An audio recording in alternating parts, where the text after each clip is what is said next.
Janji pinjam motor, oknum polisi di Pamekasan malah jual ke orang lain. Seorang oknum polisi di Pamekasan berinisial SU berusia 40 tahun harus berurusan dengan hukum. Pasalnya, oknum polisi tersebut terlibat dalam kasus dugaan penipuan terhadap korban OA berusia 27 tahun yang tak lain temannya sendiri.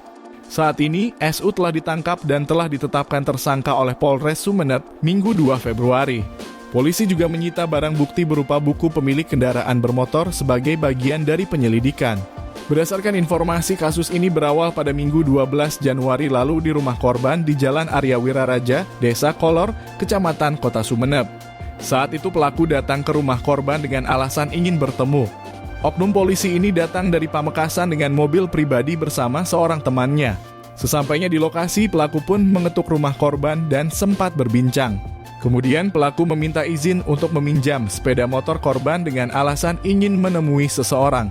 Korban yang sudah mengenal pelaku tidak menaruh curiga dan langsung menyerahkan kunci motornya. Namun, motor korban tak kunjung kembali. Korban pun berusaha mencoba hubungi pelaku. Namun pelaku tidak juga menjawab panggilan korban hingga telepon pelaku tidak aktif lagi. Setelah beberapa hari tanpa kejelasan, korban akhirnya melaporkan kasus ini ke Polres Sumeneb dan akhirnya pihak kepolisian melakukan penyelidikan. Dari hasil penyelidikan, polisi pun akhirnya menemukan jika motor milik korban telah digadaikan pelaku seharga 2,2 juta rupiah. Saat ini pelaku sudah ditangkap dan tengah menjalani pemeriksaan di Mapolres Sumeneb, kata Kasih Humas Polres Sumeneb AKP Widiarti, Minggu kemarin 2 Februari. Setelah dilakukan pemeriksaan, SU resmi ditetapkan sebagai tersangka dan dijerat dengan pasal 378 dan 372 KUHP tentang penipuan dan penggelapan.